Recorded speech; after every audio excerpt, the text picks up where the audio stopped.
भाजप आमदार आणि मंत्री आशिष शेलार यांनी शरद पवारांवरती जोरदार हल्लाबोल केला। विधानसभा निवडणुकीमध्ये पवारांनी केलेल्या चुकांचा पाढा वाचताना त्यांनी पवारांवरती टीकास्त्र सोडलं। शरद पवार गटाची अवस्था गाढवांच्या सल्ल्यानुसार चालणाऱ्या पक्षाप्रमाणे झाली आहे अशी जहरी टीका त्यांनी केली। तर यालाच अमोल कोल्हेंनी प्रत्युत्तर दिलंय, पाहूयात। काही भाट पण त्यांनी पाळले, त्या भाटांनी त्यांचं वर्णन सुद्धा केलं तर भाजप 60 पेक्षा पुढे जाणारच नाही। पवार साहेबांच्या पक्षाची अवस्था गाढव विकणाऱ्या सल्लागाराच्या आणि गाढवाच्या सल्लागारावर चालणाऱ्या पक्षासारखी झाली। ही अवस्था महाराष्ट्राच्या मतदारांनी केली। पवारांच्या पक्षाची अवस्था गाढवाचा सल्ला घेणाऱ्या सरदारासारखी झाली असं आशिष शेलार यांनी म्हटलं। कोण? आशिष शेलार यांनी म्हटलं। मी काही ऐकलं नाही, त्यामुळे मला कल्पना नाही।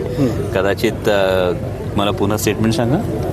त्यांनी असं म्हटलं की शरद पवारांनी काही भाट पाडलेत आणि पवारांच्या पक्षाची अवस्था गाढवाचा सल्ला घेणाऱ्या सरदारासारखी झाली।